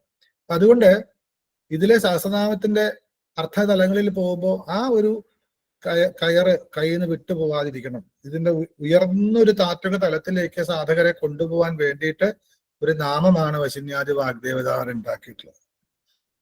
അപ്പൊ ചിതഗ്നികുണ്ട, അപ്പൊ ഈ കുണ്ടം എപ്പുണ്ടായി ചോദിച്ചാൽ കുണ്ടം ഉണ്ടാവാതെ പറ്റില്ല. അതിനൊരു പുരാണ കഥ ബ്രഹ്മാണ്ഡ പുരാണത്തില് പറഞ്ഞു വെച്ചിരിക്കുന്നത് മാത്രം. പക്ഷെ ബ്രഹ്മാണ്ഡ പുരാണത്തിൽ പറഞ്ഞു വെച്ചു എന്ന് പറഞ്ഞാൽ അത് മുഴുവനും സത്യമാണ്, അതിനകത്ത് പ്രക്ഷിപ്തങ്ങളുണ്ട്. അങ്ങനെ ആലോചിക്കുമ്പോഴാണ് ഇതെന്നാണ് ഉണ്ടായെന്ന് വെച്ചാൽ, നമ്മൾ ഈ കലിയുഗത്തില് ഒരു 5000-6000 വർഷമാകാൻ പോകുന്ന ഈ കലിയുഗത്തിലാണ്, വൈവസ്വത മന്വന്തരത്തിലാണ്. 14 മന്വന്തരങ്ങളാണുള്ളത്. അതിൽ നമ്മൾ ഇനി വരാൻ പോകുന്നതാണ് സാവർണിയുടെ മന്വന്തരം. ഈ കഥയെക്കുറിച്ച് പറയുമ്പോൾ ബ്രഹ്മാവിന്റെ ഒരു ദിവസം എന്ന് പറഞ്ഞാൽ നമുക്കൊരു ദിവസം 24 മണിക്കൂറാണ്. അദ്ദേഹത്തിന് ഒരു ദിവസം എന്ന് വെച്ചാൽ നമ്മുടെ ബ്രഹ്മാവിന്റെ ഒരു ദിവസമാണ്. ആ ദിവസത്തിനാണ് ഒരു കൽപ്പം എന്ന് പറയാം. ആ കൽപ്പത്തെ 14 തിരിച്ചിരിക്കുന്നു, 24 തിരിച്ചതുപോലെ. അങ്ങനെ ഓരോ സ്ഥലത്തും, അതായത് 14 ഓരോ പാദത്തിലും 71 ചതുർയുഗങ്ങളാണ്. ഒരു ദിവസമാണ് പറയുന്നത്, ബ്രഹ്മാവിന്റെ ഒരു ദിവസം. അപ്പൊ നമ്മൾ എത്ര കൃമിയിലും കൃമിയാണെന്ന് ആലോചിച്ചത്. അതില് ഒന്നാമത്തെ ഒരു മനുവിന്റെ കാലം, ആ കാലത്ത് 71 ചതുർയുഗങ്ങൾ കഴിയും. ചതുർയുഗങ്ങൾ അറിയാലോ, ഞാൻ പ്രത്യേകിച്ച് പറയട്ടെ. കൃതയുഗം, ത്രേതായുഗം, ദ്വാപരയുഗം, കലിയുഗം എന്ന 4 യുഗം. വീണ്ടും അടുത്ത യുഗം തുടങ്ങും, കൃതയുഗം തുടങ്ങും. അങ്ങനെ 71 ചതുർയുഗം കഴിയുമ്പോഴാണ് ബ്രഹ്മാവിന്റെ ഒരു ദിവസത്തെ ഒരു പാർട്ട് കഴിയുക. 24 മണിക്കൂറിൽ 1 മണിക്കൂർ കഴിഞ്ഞു എന്ന് പറയുന്ന പോലെ. അങ്ങനെ 14 മന്വന്തരങ്ങൾ കഴിയുമ്പോഴാണ് ഒരു കൽപ്പം കഴിയുക, ബ്രഹ്മാവിന്റെ ഒരു ദിവസം കഴിയുക. അങ്ങനെ ബ്രഹ്മാവിന്റെ ആയുസ് കണക്ക് കൂട്ടിയാൽ അതിൽ നിന്നും ബ്രഹ്മാവ് ഇങ്ങനെ കണ്ണടച്ച് ഇങ്ങനെ ഒന്ന് ഇമ വെട്ടുന്നതാണ് ഒരു മനുഷ്യ ആയുസ് എന്ന് പറയുന്നു. ഇത്രയും കാലവുമായിട്ട് ബന്ധപ്പെട്ടത്. അപ്പൊ നമ്മൾ ഇവിടെ പറയുമ്പോൾ അങ്ങനെയുള്ള ഏതൊരു യുഗത്തിലാണ് ഇപ്പോ ദേവി മഹാത്മ്യത്തെ കുറിച്ച് പറയുന്നുണ്ട്. അത് സ്വാരോജിഷ മന്വന്തരത്തിൽ ചൈത്രവംശത്തിൽ പറന്ന സമസ്തേ ക്ഷിതിമണ്ഡലെ, ഈ ഭൂമി മുഴുവൻ ഭരിച്ചിരുന്ന ഒരു സുരഥ മഹാരാജാവിനെ കുറിച്ചിട്ടാണ് ദേവി മഹാത്മ്യം. അത് 2ാമത്തെ മന്വന്തര. പിന്നീട് 8ാമത്തെ മന്വന്തരത്തിലാണ് സാവർണി ജനിക്കത്തുള്ളൂ. അതിന്റെ കഥയാണ് ദേവി മഹാത്മ്യം. അടുത്ത മന്വന്തരത്തില് നമ്മള് ഇപ്പൊ സ്വയം അത് കഴിഞ്ഞിട്ടാണ് സാവർണിയുടെ. അപ്പൊ എത്രയോ സാവർണി ഭരിച്ച യുഗങ്ങൾ ഇതിനിടയ്ക്ക് കഴിഞ്ഞു പോയി കാണും. ഒരു ദിവസമാണ് ബ്രഹ്മാവിന്റെ ഒരു കൽപ്പം എന്ന് പറയുന്ന ഒരു ദിവസമാണെങ്കിൽ അത് എത്ര ചതുർയുഗങ്ങൾ കഴിഞ്ഞു പോയി കാണും. ഒരു പാർട്ടിൽ തന്നെ 71. അങ്ങനെ ഇൻറ്റു 14 കുഴിച്ചാൽ ഒരു ദിവസം ബ്രഹ്മാവിന്റെ കഴിയുമ്പോൾ എത്ര യുഗങ്ങൾ കഴിഞ്ഞിട്ടുണ്ട്. അങ്ങനെ ഒരു ബ്രഹ്മാവിന്റെ ആയുസ് ഒരു 120 എന്ന് വെച്ചാൽ എത്രയോ യുഗങ്ങൾ കഴിഞ്ഞതിൽ എത്ര കഥകൾ എഡിറ്റ് ചെയ്ത് പല രീതിയിലൊക്കെ ഇങ്ങനെ വന്നിട്ടുണ്ടാവും. അതില് ഇപ്പൊ നമുക്ക് വന്നതാണ് സത്യം, കിട്ടിയതല്ലേ വിശ്വസിക്കാൻ പറ്റും. അതുകൊണ്ട് ഈ ചിദഗ്നികുണ്ഡം എന്ന് പറയുന്നത് ഈ ബ്രഹ്മാവിന്റെയും അപ്പുറത്ത് ചിന്തിക്കണം. കാരണം ബ്രഹ്മാവ് ജനിച്ചിട്ട് പറയുന്നുണ്ട്, ദേവമാഹാത്മ്യമൊക്കെ മാർക്കണ്ഡേയ പുരാണമൊക്കെ വായിക്കാൻ മനസ്സിലാവും. ഞാൻ ആരാണ്, കോഹം, ഞാൻ എവിടുന്ന് വന്നു, എന്നെ സൃഷ്ടിച്ചത് ആരാണ് എന്ന് ബ്രഹ്മാവ് തപിക്കുന്ന ഒരു സമയമുണ്ട്. അദ്ദേഹം നോക്കിയപ്പോൾ താമരയുടെ മുകളിലാണെന്നും ഇത് പുരാണാണ്, അതിൽ ഒരുപാട് അന്തർലീനമായ അർത്ഥങ്ങൾ വേറെയുണ്ട്. ആ താമരത്തണ്ടിലൂടെ താഴെ പോയപ്പോ താൻ ഒരു പൊക്കിളിൽ നിന്നാണ് ഉണ്ടായതെന്നും സാക്ഷ പ്രപഞ്ചം മുഴുവൻ നിറഞ്ഞു കിടക്കുന്ന രീതിയിൽ പാലാഴിയില് യോഗനിദ്രയിൽ വസിക്കുന്ന മഹാവിഷ്ണുവിനെ കണ്ടപ്പോൾ ഇദ്ദേഹമാണ് എൻ്റെ അച്ഛൻ എന്ന് മനസ്സിലാക്കിയെന്നും. അങ്ങനെ ഇരിക്കുമ്പോഴാണ് അദ്ദേഹത്തിന്റെ ആ യോഗനിദ്ര പള്ളി കൊള്ളുന്ന മഹാവിഷ്ണുവിന്റെ കർണത്തിൽ നിന്നും ഉണ്ടായ മലത്തിൽ നിന്നും 2 അസുരന്മാർ ആദ്യം ജനിച്ചു. ബ്രഹ്മാവ് ജനിച്ച ഉടനെ ജനിച്ചത് 2 അസുരന്മാരാണ്. അത് ഏത് മന്വന്തരത്തിലാണ് എന്ന് പറയാൻ എനിക്ക് സാധ്യമല്ല. അങ്ങനെ ജനിച്ച മധുകൈടവന്മാര് നോക്കിയപ്പോ ബ്രഹ്മാവിനെ കണ്ട് കൊല്ലാൻ ചെന്നു, അല്ലെങ്കിൽ തിന്നാൻ ചെന്നു എന്ന് പറയാം. ആ സമയത്ത് എന്ത് ചെയ്യണമെന്നറിയാതെ മഹാവിഷ്ണുവിനെ ഉണർത്തിയേ പറ്റൂ എന്ന് പറഞ്ഞിട്ടാണ് ബ്രഹ്മാവ് നിദ്രാഭഗവതിയെ മായാഭഗവതിയെ സ്തുതിച്ചത്. സ്തുതിച്ചപ്പോ ആ അമ്മയുടെ അനുഗ്രഹം കൊണ്ട് യോഗനിദ്ര വിട്ട് മഹാവിഷ്ണു 5000 വർഷത്തോളം മധുകൈടവന്മാരെ യുദ്ധം ചെയ്ത് അവരെ കൊന്നു എന്ന് പറയുന്ന 1ാമത്തെ അധ്യായം. അവിടെ അപ്പോ ബ്രഹ്മാവിന്റെ കൽപ്പം എന്ന് പറഞ്ഞാൽ വിഷ്ണുവിനെ സംബന്ധിച്ചിടത്തോളം ഒന്നുമല്ല. ഈ വിഷ്ണു ശയിക്കുന്നത് അനന്തതയിലാണെന്നും ആ വിഷ്ണുവിന്റെ ജന്മം എവിടെയാണെന്നൊക്കെ ബ്രഹ്മവൈവർത്ത പുരാണത്തിൽ പറയുന്നുണ്ട്.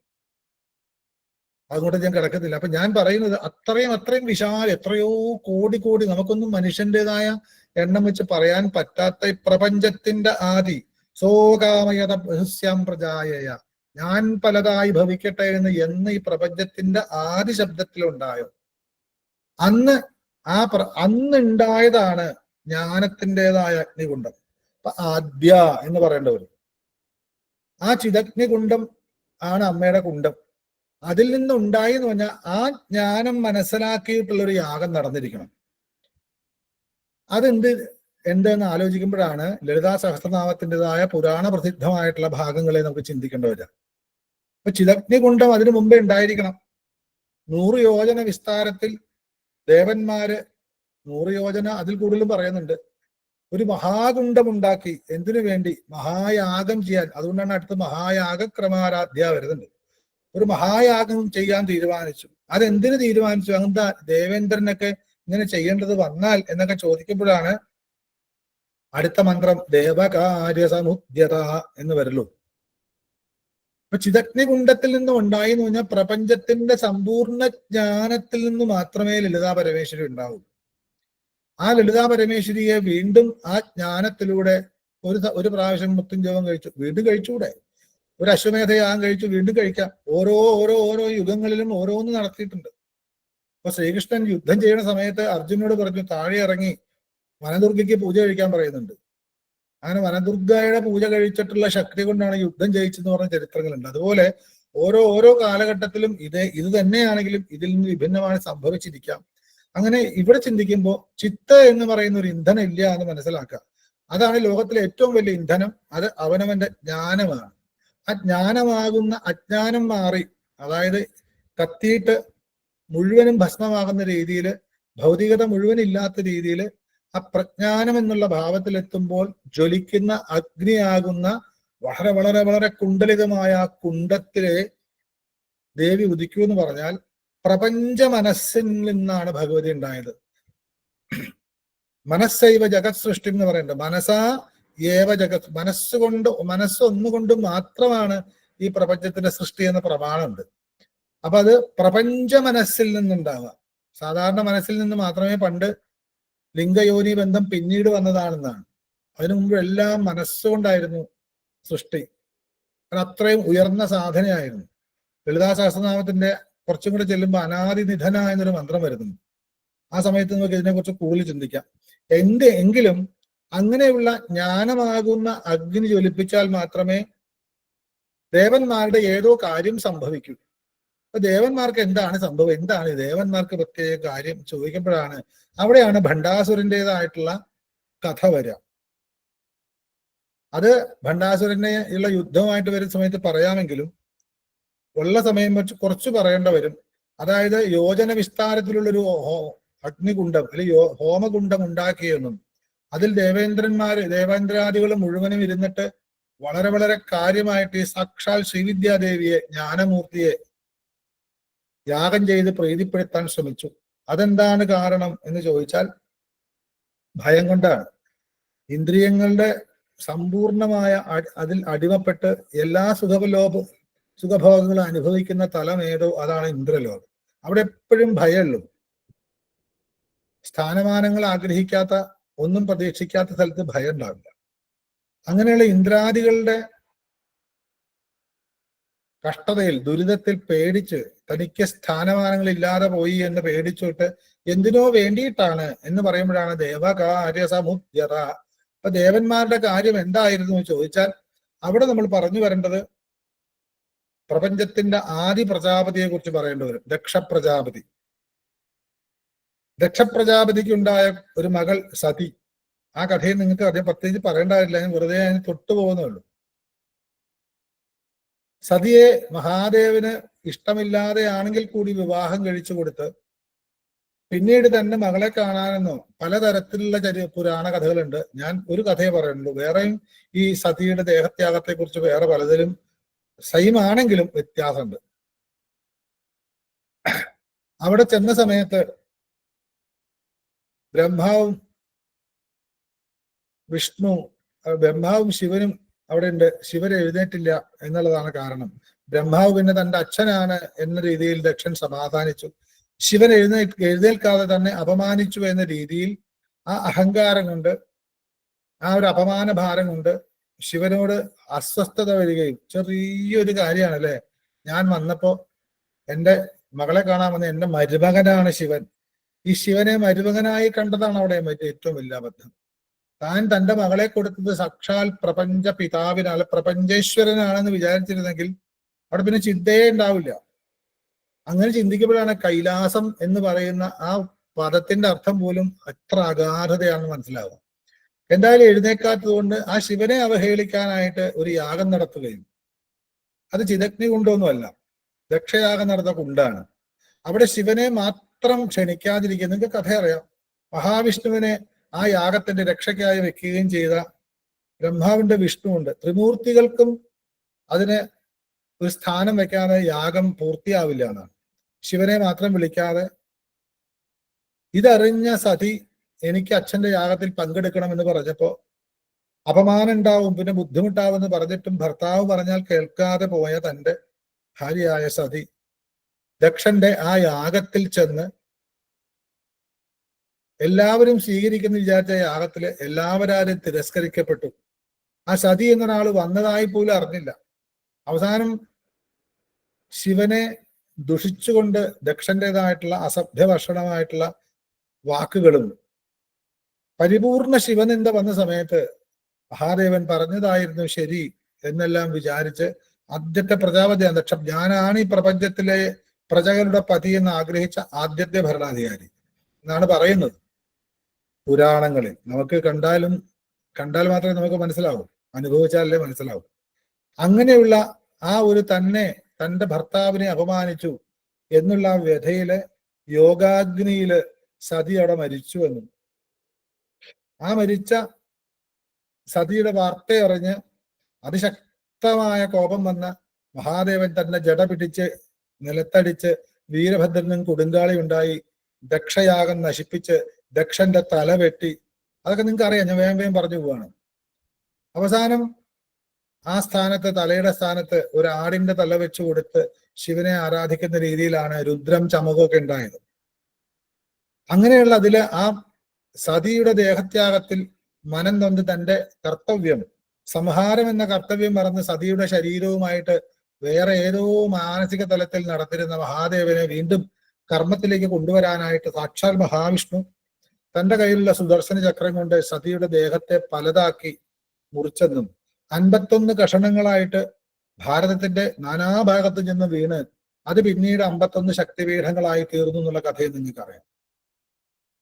തന്റെ സതിയുടെ ശരീരവും പോയ ആ അവസ്ഥയിൽ സമ്പൂർണ്ണ വൈരാഗ്യമായിക്കൊണ്ട് ഈ പ്രപഞ്ചത്തിൽ ഒന്നുമേ എനിക്ക് ചെയ്യാനില്ല എന്ന ഭാവത്തിൽ, പൂർണ്ണമായ ആത്മഭാവത്തിൽ തപസ്സിലേർപ്പെട്ട ആ മഹാദേവൻ ആ കാലത്താണ് ദാരുകൻ എന്നും അല്ലെങ്കിൽ ഈ ഭണ്ഡാസുരൻ എന്നും താരകാസുരൻ എന്നൊക്കെ പറയുന്ന അനവധി ദുഷ്ടന്മാരുടെ, അസുരന്മാരുടെ ആധിപത്യം കൊണ്ട് ദേവന്മാരുടെ ദേവലോകം അവർക്ക് നഷ്ടപ്പെട്ട് ഒളിച്ചു കഴിയുന്ന ഒരു കാലഘട്ടത്തിലാണ് എന്ത് ചെയ്യണം എന്ന് വിചാരിച്ച് പലതരത്തിലും യുദ്ധം ചെയ്തിട്ടും പല മാർഗം നോക്കിയിട്ടും സാധിക്കാതെ വന്നപ്പോ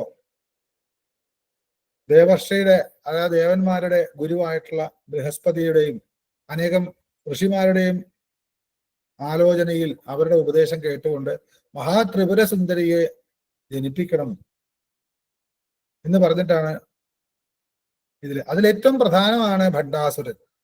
ആ ഭണ്ഡാസുരന് മുമ്പ് താരകാസുരൻ എന്നൊരു അസുരൻ, ആ അസുരനെ കിട്ടിയ വരം ശിവനും പാർവതിയിലും ഉണ്ടായ ഒരു കുട്ടിക്ക് അദ്ദേഹത്തെ കൊല്ലാൻ പറ്റൂ എന്നുള്ളൊരു അമരത്വ വരമാണ് മേടിച്ചത്. അന്ന് മഹാദേവൻ സമ്പൂർണ്ണ വൈരാഗ്യമായി ഇരിക്കുന്നതുകൊണ്ട്, സതി നശിച്ചു പോയത് കൊണ്ടും ഒരിക്കലും അങ്ങനെ സംഭവിക്കില്ല ഈ പ്രകൃതിയിൽ എന്ന് വിചാരിച്ച് വരം മേടിച്ച ആ വരത്തെ മറികടക്കാനായിട്ട് എന്താണ്, അഹം വൈ യാചിതാദേവൈ സംസ്കൃത കാര്യഗൗരവാത് വിനിന്റെ ദക്ഷം പിതരം മഹേശ്വരം അനിന്ദകം ധർമ്മ സംസ്ഥാപനാർത്ഥായ തവ ആരാധന കാരണാൽ മേനാദേഹാൽ സമുത്പന്നാത്വാമേവ പിതരം ശ്രിത. അതായത് എങ്ങനെയാണ് പാർവതി ഉണ്ടായത്? മേന എന്ന് പറയുന്ന അമ്മയില് ഹിമവാന്റെ പുത്രിയായിട്ട് ഉണ്ടായ ആ കഥയാണ്. ഞാൻ എന്റെ അർത്ഥമൊന്നും പറയുന്നില്ല. അതിനൊക്കെ കാരണം മഹാദേവനെ ആരാധിച്ചത് കൊണ്ടും ദക്ഷനോടുള്ള വൈരാഗ്യം കൊണ്ടും ധർമ്മ സംസ്ഥാപനത്തിനായിട്ടും ഞാൻ മേനയുടെ പുത്രിയായിട്ട്, ഹിമവാന്റെ പുത്രിയായി, ഹൈമവതിയായി, ശൈലജയായി ജനിച്ചു എന്ന് പറയുന്ന ഒരു ഭാരാണ്. അങ്ങനെ ജനിച്ച് ശിവനെ ആരാധിക്കാൻ ശ്രമിച്ചിട്ടും ശിവന്റെ മനസ്സ് തീവ്ര വൈരാഗ്യം കൊണ്ട് അല്പം പോലും ഇളകാത്ത സമയത്താണ് ദേവന്മാരും എല്ലാവരും ആലോചിച്ച് എന്തു ചെയ്യും എന്ന് മഹാവിഷ്ണുവിന്റെ കൽപ്പന പ്രകാരം കാമദേവനോട് പറയാണ്, മഹാദേവന്റെ മനസ്സിൽ ഒരു ഇളക്കം ഉണ്ടാക്കണം. അദ്ദേഹം പേടിച്ചു പറഞ്ഞു, മഹാദേവനോടാണ്. ഈ പ്രപഞ്ചം സൃഷ്ടിക്കുവാനായിട്ട് ബ്രഹ്മാവായിട്ടുള്ള അച്ഛൻ നിശ്ചയിച്ച ബ്രഹ്മാവല്ല സൃഷ്ടി നടത്തുന്നത് പറയാം. തന്റെ മാനസപുത്രനായ കാമദേവനിലൂടെയും രതിയിലൂടെയാണ് സൃഷ്ടിക്രമം. ആ കാമദേവനോട് പ്രപഞ്ചത്തിന് വേണ്ടിയിട്ടാണ്, നമ്മുടെ രക്ഷയ്ക്ക് വേണ്ടിയിട്ടാണ് മഹാദേവനും പാർവതിയും കൂടെ യോജിച്ചാൽ മാത്രമേ, ഭാര്യ ഭർത്താക്കന്മാരായി ജീവിച്ചാൽ മാത്രമേ അവർക്ക് സന്താനം ഉണ്ടാവൂ. ആ സന്താനത്തിലൂടെ മാത്രമേ താരകാസുരനെ കൊല്ലാൻ പറ്റൂ. അതേപോലെ അനേകം അസുരന്മാരെ കൊല്ലാൻ പറ്റൂ എന്നുള്ള, അതല്ലേ നമ്മൾ നോക്കേണ്ടത്. നമ്മുടെ ജീവനാണോ, രാഷ്ട്രത്തിന്റെ, നമ്മുടെ പ്രപഞ്ചത്തിന്റെ രക്ഷയല്ലേ ഇതൊക്കെ ചോദിച്ച് പ്രലോഭിപ്പിച്ച് ആ കൈലാസത്തിലെ പാർവതി മഹാദേവനെ ആരാധിച്ചുകൊണ്ടിരുന്ന സമയത്ത് പേടിച്ചിട്ടാണെങ്കിലും കാമദേവൻ അയച്ച കാമബാണം, അത് ശിവനിൽ ഏൽപ്പിച്ച പ്രഹരം വലുതായിരുന്നു. കാമദേവനാണ് അയച്ചത്. തനിക്ക് ഇളക്കം വന്നതില് രോഷം പൂണ്ട് തൃക്കണ്ണ് തുറന്ന മഹാദേവന്റെ കണ്ണിൽ നിന്ന് ജ്വലിച്ച അഗ്നിയാൽ കാമദേവൻ ഭസ്മമായി. ഇതൊക്കെ നമ്മൾ കേട്ടിട്ടുണ്ട്. അങ്ങനെയാണ് ശരീരമില്ലാത്തവനായി തീർന്നു, അനങ്കനായി തീർന്നു എന്ന് കേട്ടിട്ടുണ്ട്. ഈ കഥയൊന്നും പറയാതെ ഇതിലേക്ക് കടക്കാൻ പറ്റില്ല, അതുകൊണ്ട് ഇത്രയും പറയുന്നത് ഞാൻ.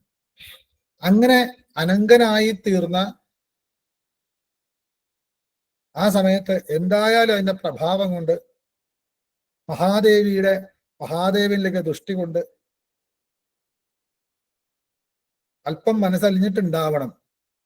കാരണം ആ അഗ്നിയിലേക്ക് തൃക്കണ്ണ് തുറന്ന ആ അഗ്നി കാമനേലിലേക്ക് പതിക്കുമ്പോ ക്രോധാഗ്നിയാണ്. സംഭവിച്ചത് കാമത്തിലാണ്. അതിൽ ശക്തിയുടെ ദൃഷ്ടിയും കൂടെ പതിച്ചിട്ടുണ്ട്. അങ്ങനെ ഭസ്മമായി തീർന്നതിൽ മനം നൊന്ത ഭാര്യ രതീദേവി പാർവതിയെ ശപിക്കുന്നുണ്ട്. നിനക്ക് പ്രസവ സുഖം ഉണ്ടാവില്ല, നീ നൊന്ത് പ്രസവിക്കില്ല, നിനക്ക് പുത്രഭാഗ്യം ഇല്ലാതായി പോട്ടെ എന്ന് ശപിച്ചിട്ടുണ്ട്. അതൊരു കഥ. ചിത്രസേനൻ എന്ന് പറയുന്ന ഒരു ഗണനാഥൻ ഈ ഭസ്മമെടുത്ത് ഒരു രൂപം പോലെയാക്കി എന്നാണ്. എന്തിനാണെന്ന് എവിടെ നോക്കിയിട്ട് കാണുന്നില്ല. അങ്ങനെ ഉണ്ടാക്കിയതിലേക്ക് മഹാദേവിയുടെ ചൈതന്യത്തോടു കൂടി, മഹാദേവന്റെ കണ്ണിന്റെ നോട്ടത്തോടു കൂടി അതിൽ ഒരു കൃപ പതിച്ച സമയത്ത് അത് വീണ്ടും ഒരു രൂപമായി തീർന്നു.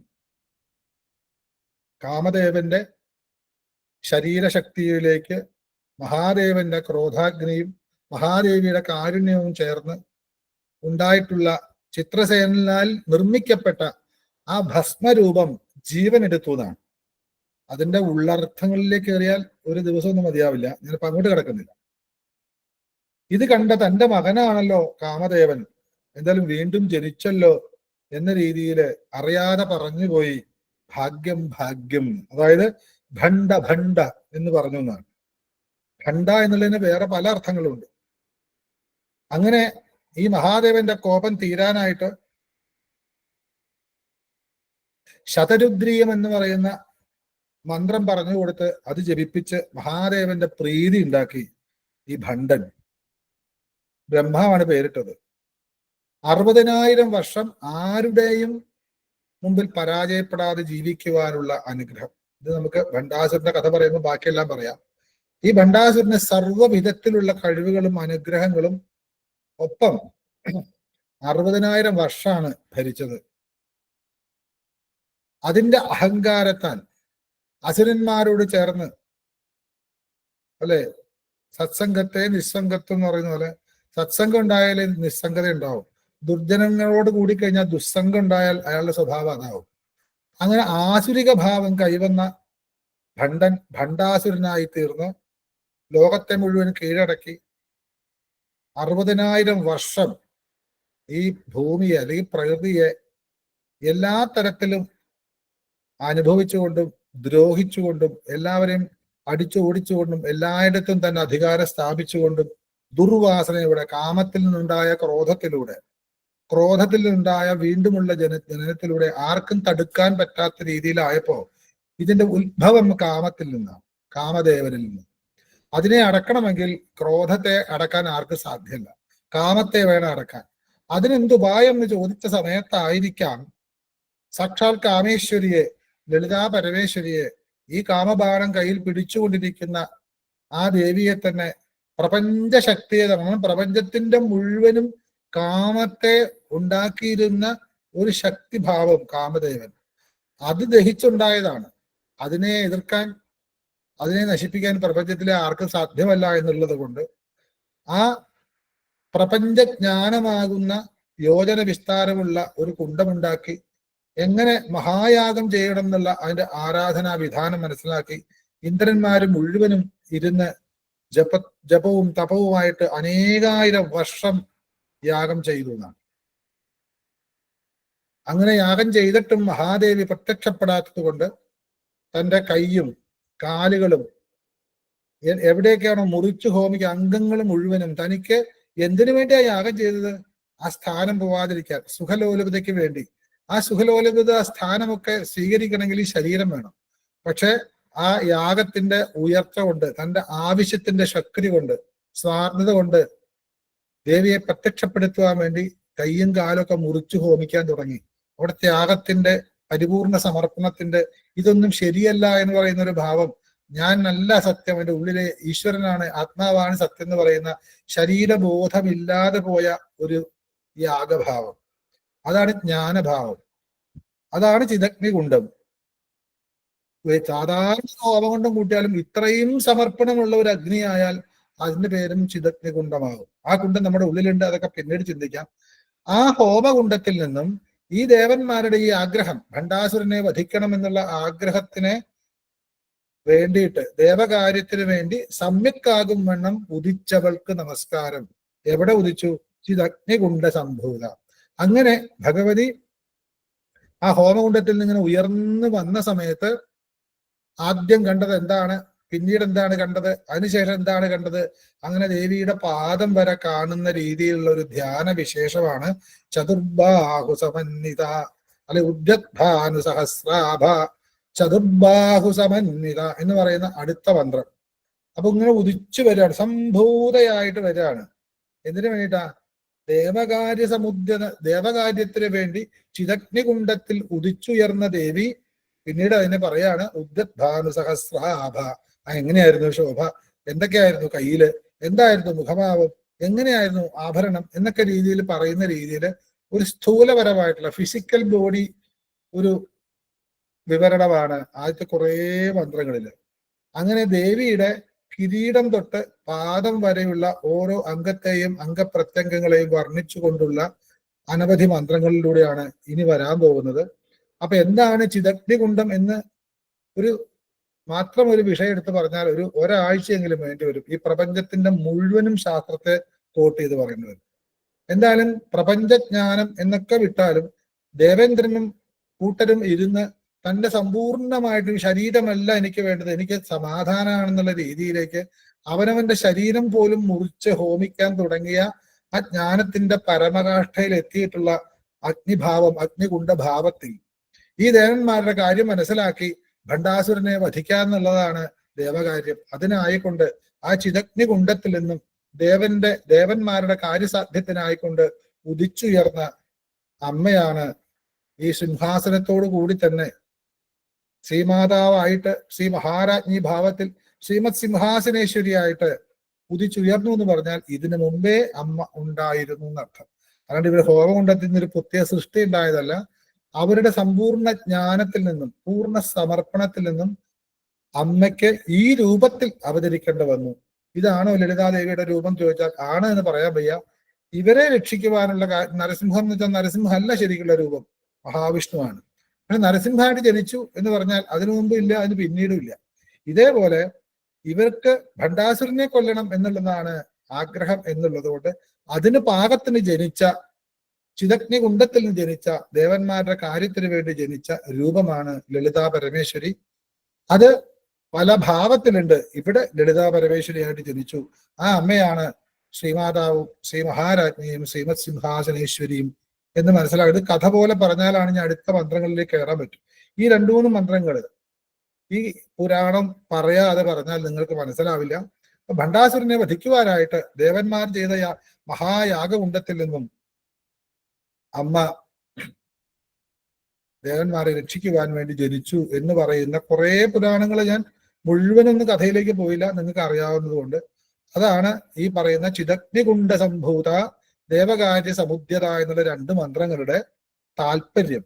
അതിന്റെ ഉള്ളറകളിലേക്ക് എറിയാൽ എന്താണ് ചിദഗ്നികുണ്ഡം, ആരാണ് ദേവൻ, ദേവന്മാരുടെ കാര്യം എന്താണ്, എന്താണ് അവിടെ സമ്യക് ഉദ്യത എന്ന് പറയാൻ കാരണം എന്നൊക്കെ ചിന്തിച്ചു പോയാൽ അതിന്റെ ഇന്നർ മീനിങ്ങിലേക്ക് പോകും. അങ്ങനെയും കൂടെ വ്യാഖ്യാനം വേണം എന്നുണ്ടെങ്കിൽ അടുത്ത ദിവസം കൂടി നമുക്ക് അങ്ങനെയാവാം. ഇതൊന്ന് പഠിച്ചു പോയി ചൊല്ലാറായാൽ നമുക്ക് പിന്നീട് നമുക്ക് സ്വയം ചിന്തിക്കാവുന്നതേ ഉള്ളൂ. അതുകൊണ്ട് ശ്രീമാത ശ്രീ മഹാരാജ്ഞി ശ്രീമത് സിംഹാസനേശ്വരി ചിദഗ്നികുണ്ഡ സംഭൂത ദേവകാര്യ സമുദ്യത എന്നുള്ള ഒന്നാമത്തെ ശ്ലോകങ്ങൾ തീർന്നു. രണ്ടാമത്തെ ശ്ലോകം തൊട്ടിട്ടാണ് ആ ഉദിച്ചു വരുന്ന ദേവി എങ്ങനെയായിരുന്നു എന്ന് പറയുന്നത്. അത് അടുത്ത ദിവസം ചിന്തിക്കാം. ഞാൻ ഇങ്ങനെ ഒരു പുരാണ ചരിത്ര ഒരു പുറകിലൊരു പുരാണത്തിൻ്റെതായ ബന്ധമുള്ളത് കൊണ്ട് ഇങ്ങനെ പറഞ്ഞ് അതിനെ ഏറ്റവും ചുരുങ്ങിയത് ഈ സമയം കൊണ്ട് പറഞ്ഞു തീർക്കാൻ വേണ്ടിയിട്ട് വളരെ ചുരുക്കത്തിൽ അത് പറഞ്ഞു എന്നുള്ളൂ. പിന്നീട് നമ്മൾ ഇനി ഓരോ ശ്ലോകങ്ങളും ഓരോ മന്ത്രങ്ങളും അർത്ഥം പറയുമ്പോൾ മനസ്സിലാവും ഈ ചിദഗ്നികുണ്ഡത്തിൽ നിന്നുണ്ടായ ദേവി ആയതുകൊണ്ടാണ് ഇങ്ങനെയൊക്കെ വശന്യാദി വാഗ്ദേവതമാർക്ക് അമ്മയെ കീർത്തിക്കേണ്ടി വന്നെന്ന് ആ സമയത്ത് മനസ്സിലാവും. എല്ലാവർക്കും മനസ്സിലായി എന്ന് വിചാരിക്കുന്നു. മനസ്സിലായില്ലെങ്കിൽ എനിക്ക് ഇത്രയൊക്കെ പറ്റൂ എന്ന് മനസ്സിലാക്കാം. ഇനി ഇതിന്റെ പ്രധാന പ്രവർത്തകർ പറയുന്ന രീതിയിൽ ചോദ്യോത്തരം ഉണ്ടെങ്കിൽ അങ്ങനെയാവാം, ഇല്ലെങ്കിൽ നമുക്ക് 3:54 തോന്നുന്നു, നിർത്തണമെങ്കിൽ നിർത്താം.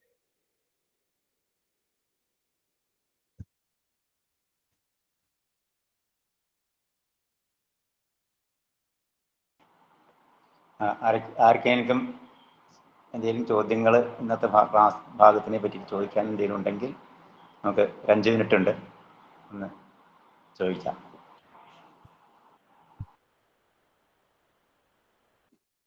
നമസ്തേ. നമസ്തേ. ചോദ്യമൊന്നുമില്ല, ചോദിക്കാനൊന്നും അറിയില്ല. ഇതിലധികം വിശദീകരിക്കാനാവുമെന്ന് ഇതുവരെ കേട്ടിട്ടില്ല ഇത്രയധികം. അതുകൊണ്ട് നമസ്കാരം. ചേട്ടാ നമസ്കാരം. ചോദിക്കട്ടെ ചേട്ടാ, ബ്രഹ്മാവിന്റെ കൂടെ തന്നെ 2 അസുരന്മാരുണ്ടായെന്ന് പറഞ്ഞല്ലോ, അവരുടെ പേരൊന്ന് പറയുമോ ചേട്ടാ? ആരും ചോദിച്ചതാരത് മനസ്സിലായില്ല. ഈശ്വരൻ നമ്പൂതിരി, മരങ്ങാട്ടില്ല. കാണുന്നില്ല.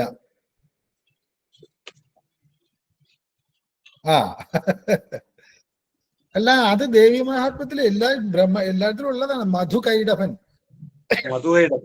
നമ്മള് വിഷ്ണുവിനെ പ്രാർത്ഥിക്കുമ്പോ ഹരേ മുരാരേ മധുകൈടഭാരേ പാടിയിട്ടില്ലേ? മധുകൈടഭാര്യാണ്, മധുവൈര്യാണ്, മധുജിതനാണ്, കൈടഭാര്യാണ് എന്നൊക്കെ നമ്മൾ പറയാറുണ്ട്. ആ മധുകൈടഭന്മാര് ഉണ്ടായതാണ്. മധുവും കൈടഭനും. അതും ആ പേര് ഒരുപാട് അർത്ഥതലങ്ങളിലേക്ക് പോകുന്ന, അങ്ങോട്ട് പോയാൽ നമുക്ക് ഇവിടെ ഒന്നും നിൽക്കില്ല. അവിടെ മധുവും കൈടവനും എന്ന് പറഞ്ഞാൽ മഹാവിഷ്ണുവിന്റെ കർണമലത്തിൽ നിന്നുണ്ടായ അസുരന്മാർ. അതെന്തുകൊണ്ടാ കർണമലം എന്നൊക്കെ ചിന്തിച്ചാലാണ് എന്താണ് മലം, എന്താണ് കർണം എന്നൊക്കെ ആലോചിച്ച് പോകേണ്ട വരും. എന്തായാലും മധുകൈടവന്മാര് ജനിച്ചു, അവരെ വിഷ്ണു വധിച്ചു. അത്രയേ ഉള്ളൂ. ശരി ശരി.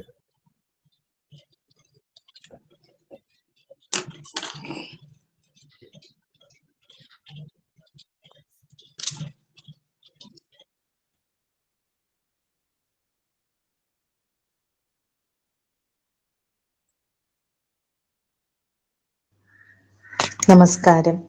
നമസ്കാരം.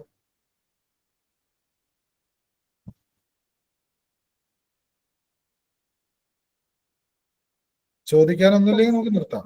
2-3 മിനിറ്റ്. നല്ലതായിരുന്നു. വളരെയധികം കുറച്ചുകൂടെ തെളിച്ചം കിട്ടി. ചൊല്ലുന്നതാണ്, എന്നാലും നല്ല തെളിച്ചം കിട്ടി. ഇനിയും കേൾക്കണമെന്നുണ്ട്, ബാക്കിയുള്ളതും ഒക്കെ കേൾക്കണം എന്നൊക്കെ ഉണ്ട്. അറിയോ?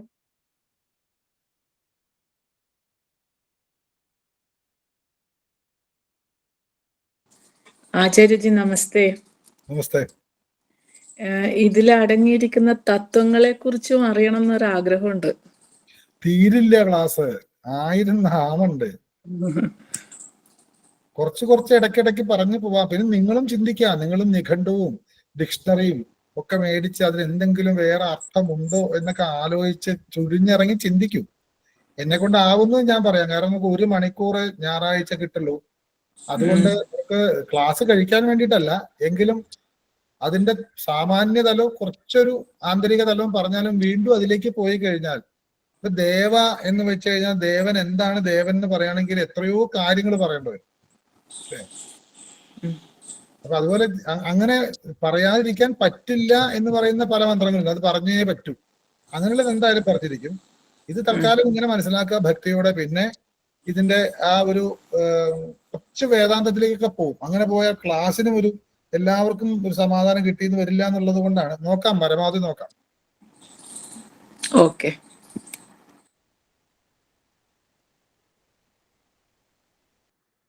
ഗുരുനാഥന് നമസ്കാരം. നമസ്കാരം.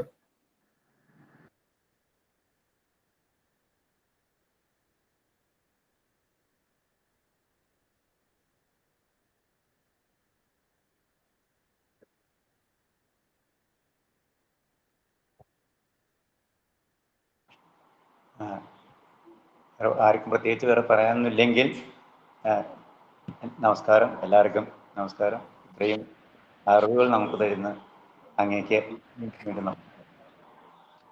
നമസ്കാരം. നമസ്കാരം.